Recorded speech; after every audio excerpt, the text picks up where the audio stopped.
Habari yako mtazamaji wangu wa kipindi chetu cha siasa ya ulimwengu. Karibu tena katika siku nyingine na wakati mwingine wa mwendelezo wa kipindi chetu. Kipindi ambacho kinakujia kwa udhamini wa Mnuko wa Global Visa Consultant, ambao sio tu washauri wako lakini vile vile ni wasaidizi wako ikiwa katika siku za usoni unakusudia kuelekea katika nchi za ughaibuni, nchi kama za Canada, Uingereza, nchi za Umoja wa Ulaya pamoja na Australia.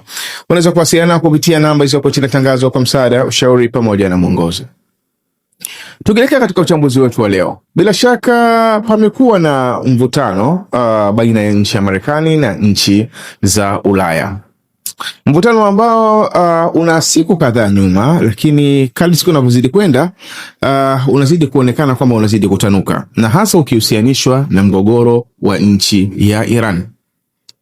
Katika siku za nyuma nchi ya Spain ilikatalia nchi ya Marekani kwa ndege zake za kijeshi kupita katika airport za nchi ya Spain.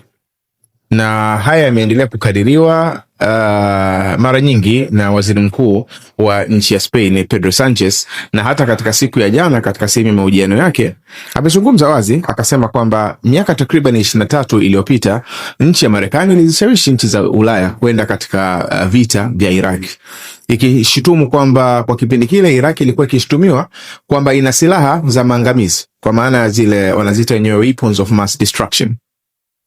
Lakini baada ya vita takriban miaka kama 8 hakuna silaha iliyoweza kupatikana katika mazingira namna hiyo. Kwa utaratibu wa namna hiyo, maana yake kwa hivi sasa nchi za Ulaya haziwezi kwenda kushiriki katika vita kama ambazo hazina malengo yanayoeleweka na taarifa ambazo zinajitosheleza. Lakini vile vile baada ya statement kama hizo, kuna ripoti nyingine ya nchi ya Ufaransa vile vile kugomea nchi ya Marekani ndege zake za kijeshi kupita katika nchi ya Ufaransa, jambo ambalo linaendelea kuthibitishwa na kauli ambazo zinatoka kutoka kwa viongozi wa nchi ya Marekani, kuanzia kwa Rais Donald Trump mwenyewe kwenda kwa Marco Rubio ambaye ni waziri wa mambo ya nje wa nchi ya Marekani na mshauri wa masuala ya usalama wa nchi ya Marekani, lakini vile vile hata kutoka kwa Peter Hegseth. Ukiangalia mfumo wa mazungumzo yao unaashiria wazi kabisa kwamba hawaridhishwi na hicho ambacho kimefanywa na nchi za Ulaya. Ukiangalia Rais Donald Trump katika siku ya jana alikuwa akizungumza na waandishi wa habari. Aliulizwa maswali kama mawili au matatu. Jambo la kwanza katika yale ambayo aliulizwa kuhusiana na bei ya gesi, kwamba katika nchi ya Marekani bei ya gesi imepanda kufikia mpaka katika $4, kwamba katika mazingira ya namna hiyo gesi inawezaje kushuka. Katika kauli yake alisema kwamba gesi inaweza ikashuka kupitia Marekani kuachana na mpango wa mlango bahari wa Hormuz. Lakini vipi kuhusiana na swala la usalama au mazingira ya pale Hormuz jinsi itakavyokuwa? Alizungumza wazi akasema kwamba Ufaransa ndio itakayoshughulikia tatizo hilo. Maana yake ni kwamba kazi iliyokuwa inafanywa na Marekani ni kazi ambayo sasa hivi inabidi viongozi wa Ulaya ndio wafanye arrangement au wafanye mpangilio wa kuweza kuona namna gani wanaweza kuhakikisha usalama wa mlango bahari wa Hormuz, kwa sababu wao hawautumii sana mlango bahari wa Hormuz. Hilo ni statement ya kwanza.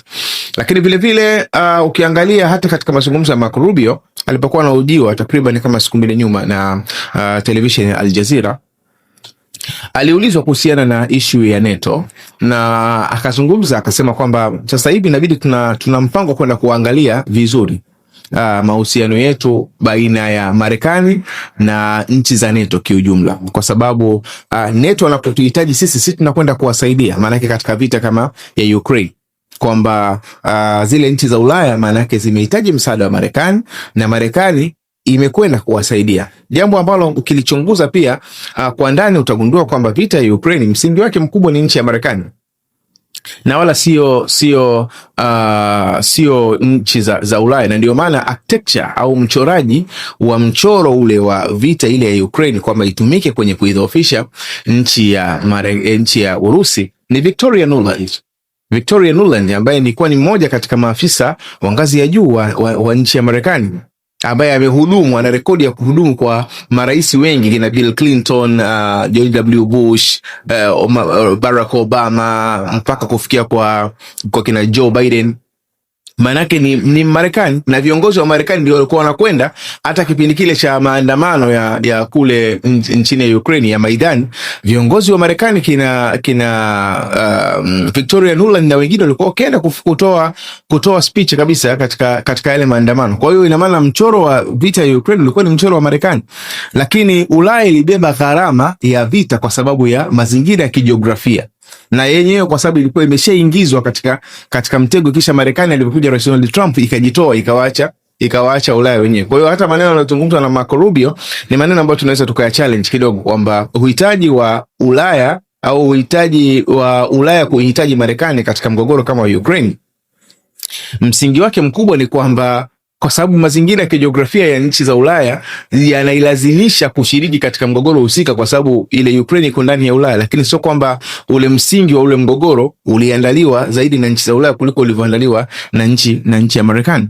Lakini jambo lingine ambalo Marco Rubio ameendelea kulisisitiza katika maelezo yake ni kwamba wataangalia sio nchi moja, maanake wataziangalia nchi zote kiujumla, mahusiano yao na nchi ya Marekani. Na hili maanake linatoa ishara ya wazi kwamba kuna uwezekano mkubwa kumalizika kwa migogoro. Kama mgogoro utafikia mwisho, maanake inawezekana ikawa ni mwanzo wa kuelekea katika mwisho vile vile wa umoja wa kujihami wa NATO.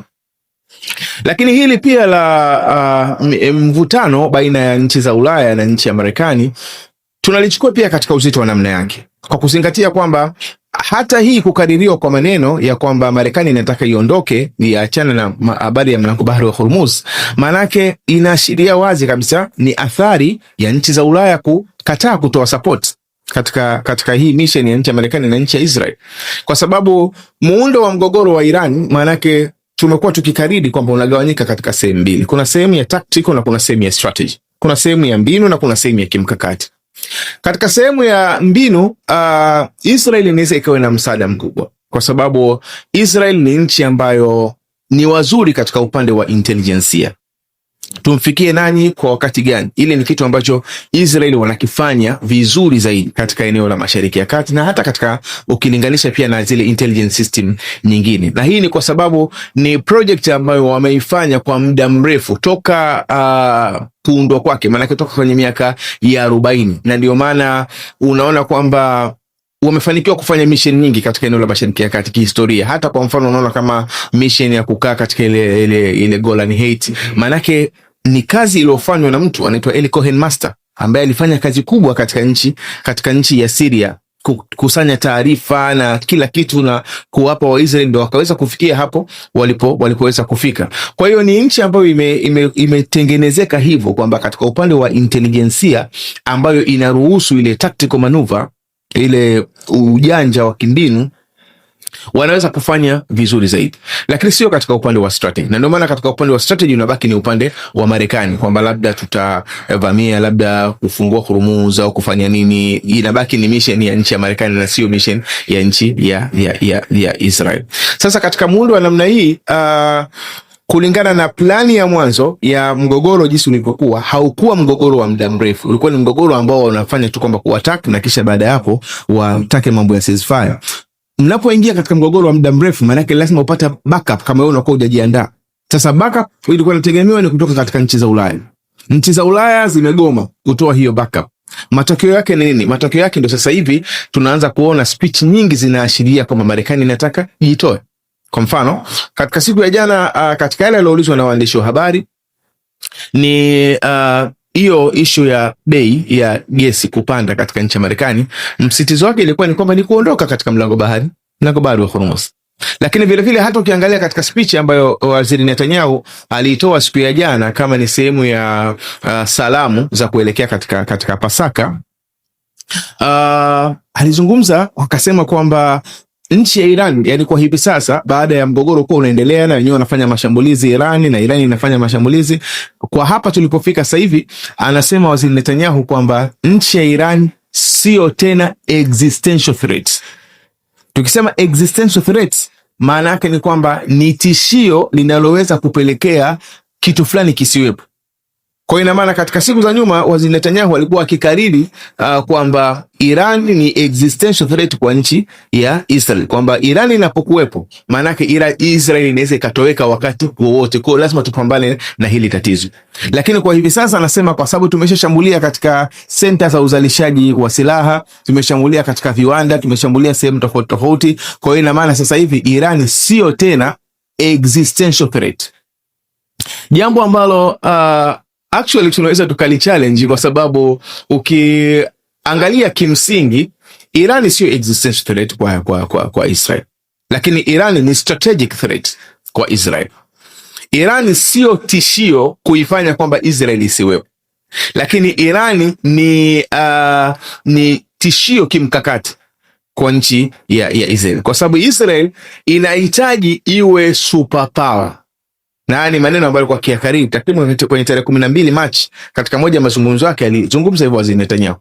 Na hata jana kwamba hii kazi inayofanywa lengo lake kubwa ni kuifanya Israel kuja kuwa superpower, yani kwa lengo la future wa Israel wenyewe, lakini vile vile kuifanya Israel iweze kuwa superpower, yani maana yake iwe ni nchi ambayo ina nguvu katika eneo la Mashariki ya Kati. Itakapokuwa hakuna mtu mwenye nguvu tena katika eneo la Mashariki ya Kati, maana yake atakayebaki itabaki ni Israel pekee yake, ndio itakuwa ni nchi ambayo ina nguvu.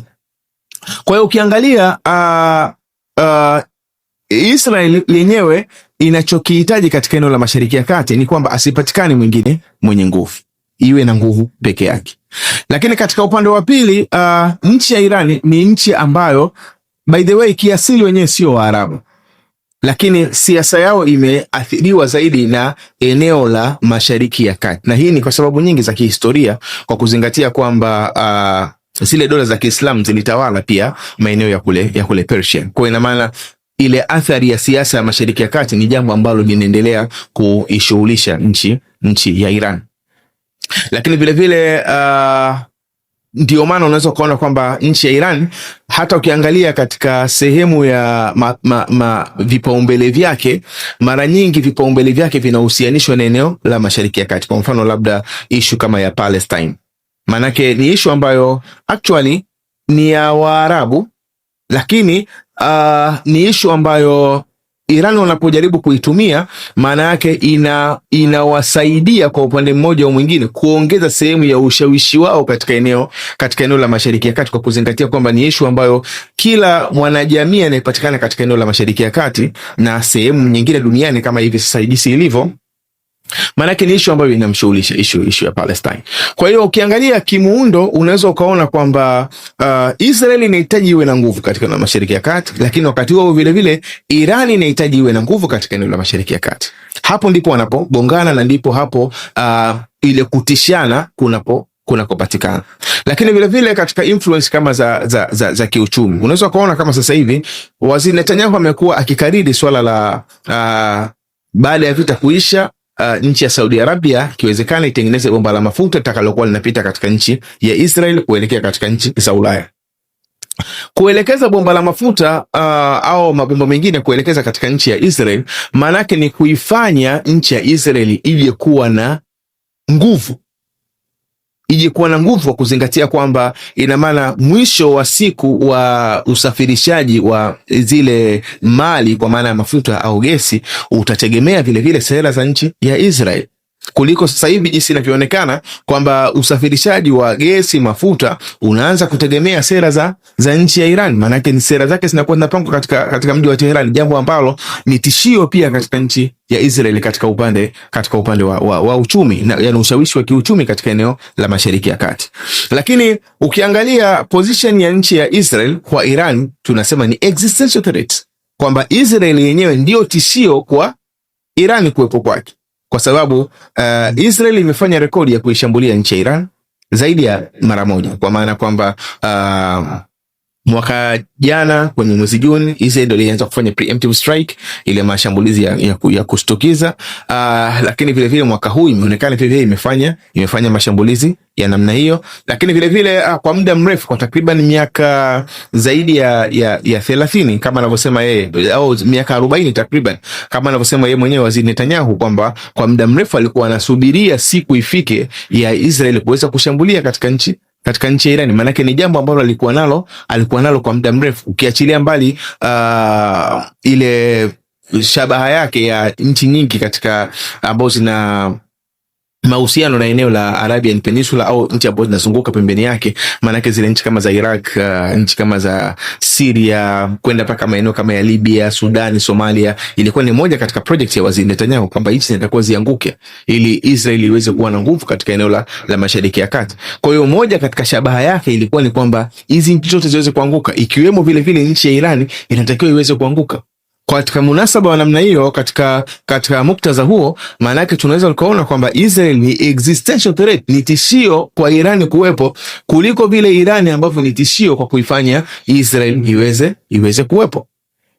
Kwa hiyo imekaa katika muundo wa namna hiyo. Sasa kimsingi ni kwamba katika mazingira yote ya kauli ambazo zimekuwa zikitoka kutoka kwa Waziri Netanyahu, lakini vivyo kutoka kwa Rais Donald Trump, zinaashiria wazi kwamba mpango wa sasa hivi ni kama kuachana na hii vita. Kwa sababu Waziri Netanyahu anavyosema kwamba sasa hivi Irani sio tishio kwa kuwepo kwa Israel, tafsiri yake ni kwamba hii inampa nafasi ya Rais Donald Trump kuweza kuondoka.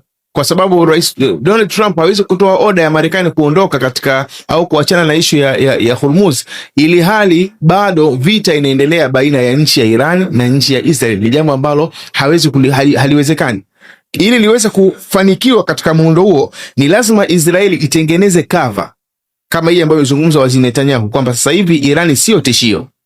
Kwa ina maana Rais Donald Trump anavyosema kwamba tunataka tuondoke, maana yake unajikuta kwamba washirika wawili wote wanakubaliana katika jambo moja, hata kama wametumia njia ambazo ni mbili tofauti.